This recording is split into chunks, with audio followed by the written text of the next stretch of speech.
அன்பு நண்பர்களே, உலகத் தமிழ் உறவுகளே, அனைவருக்கும் வணக்கம். இது மின்னல் கலைக்கூடம் வழங்கும் கார்முகிலோனின் சிந்திக்கலாம் வாங்க. உலகத் தமிழ் உறவுகளுக்கு வணக்கம்.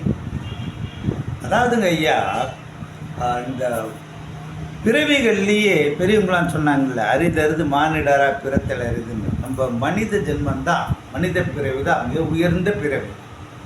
ஆனால் பாருங்கள், நம்ம என்ன பண்ணுறோன்னா, 6 அறிவு படைத்தவன் மனிதன்னு சொல்லிட்டு அந்த 6ஆம் அறிவை சரியாக உபயோகப்படுத்துறதே கிடையாது.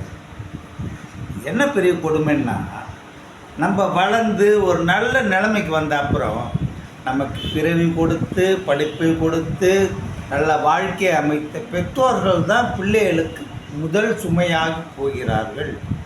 சுடுகின்ற உண்மை அது. அதுவும் பென்ஷன் வாங்காத அப்பா அம்மான்னு வச்சுக்கோங்க, நிலைமை ரொம்ப மோசம். அவங்களுக்கு வீட்டில் இருக்கிற மரியாதை அப்படியே தேய்பிறையாக போயிட்டே இருக்கு. நம்ம மனசை அறிஞ்சு பண்ணுறோமா இல்லை நம்மளை அறியாமையே பண்ணுறோமா, எப்படியோ ஒன்று. ஆனால் நடக்கும் நிதர்சனம் இதுதான். மிகப்பெரிய தவறு, கொடூரம். நினச்சி பாருங்கள், நம்ம அப்பா அம்மா நம்ம பிறந்த உடனே இது என்ன நமக்கு பண்ண போகுதுன்னு மென்னியை முறித்து போட்டுனாங்கன்னா என்ன ஆகிடும்? இன்றைக்கி நம்ம ஒரு பெரிய ஸ்டேட்டஸில் இருக்கிறோம் அப்படின்னா அது காரணம் அப்பா அம்மா தானே. எந்த வித எதிர்பார்ப்பும் இல்லாமல் நம்மளை வளர்த்தாங்கல்ல, அந்த நன்றி கடனை நம்மளால் அடக்க முடியுமா? ஒன்றே ஒன்றுங்க ஐயா, நமக்கு முதல் தெய்வம் யார்? தாயார் தாப்பனார் தான். அதான் பெரியவங்க சொன்னாங்க, அன்னையும் பிதாவும் முன்னறி தெய்வம் அப்படின்னு. அப்பா அம்மா சந்தோஷமாக வச்சு காப்பாற்றினா போதுங்க ஐயா. கோயிலுக்கு போகணும், விரதம் இருக்கணும், மாலை போகணும், அதெல்லாம் தேவையே இல்லை. 2ஆம் பட்சம்தான். வீட்டில் எவ்வளவோ இருக்குது, டேபிளு, கட்டில், ஃப்ரிட்ஜு. அது மாதிரி அப்பா அம்மா ஒரு ஓரத்தில் இருந்துட்டு போட்டோம். அவங்க நம்ம பைசா கொடுக்கணும்னு அவசியமே இல்லை. அவங்க இருந்தாங்கனாலே போதும், அவங்க பார்வை நம்ம மேலே பட்டாலே போதும். அதுதான் பவர் நமக்கு.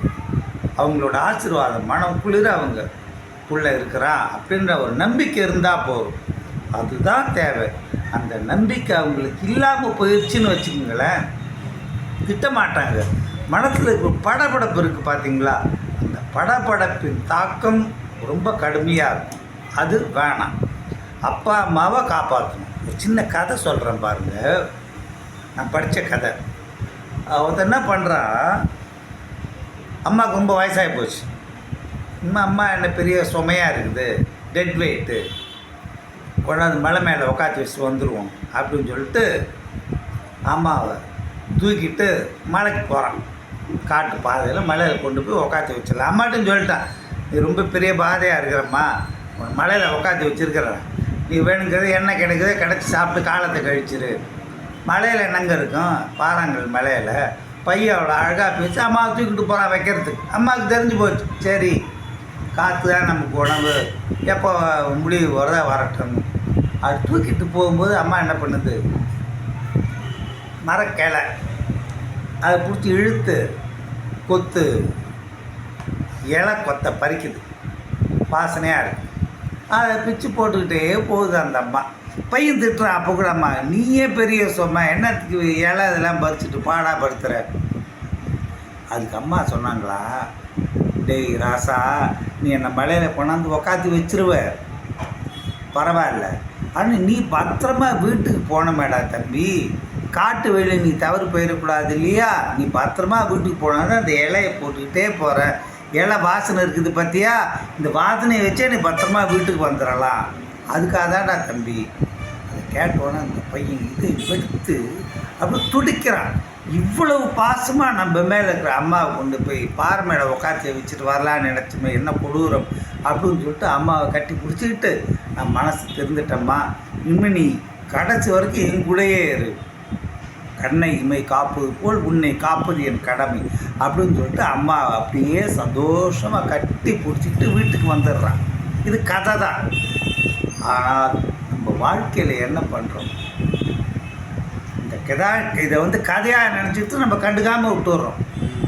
இந்த கதையை தரும் பாடம் படிப்பினை என்னன்னா, முதல் கடவுள் அம்மாவும் அப்பாவும் தாங்கம்மா. முதல்ல தாப்பனாரை கவனிங்க. பாக்கியெல்லாம் தன்னால் வந்து சேரும். அவங்க நமக்கு வந்து ஒத்தாசை உபகாரம் பண்ணுறாங்க, பென்ஷன் கொடுக்குறாங்க, இல்லை நம்ம தேவையில் இருக்கிறாங்க, எதை பற்றியும் பார்க்காதீங்க. தாயும் தகப்பனும் தான் முழு முதல் கடவுள். அவங்க மனசு குளிர்ந்தது நம்ம நல்லா இருக்கும். அதை நம்ம செய்து காட்டுவோம். பார்ப்போம். நன்றி, வணக்கம்.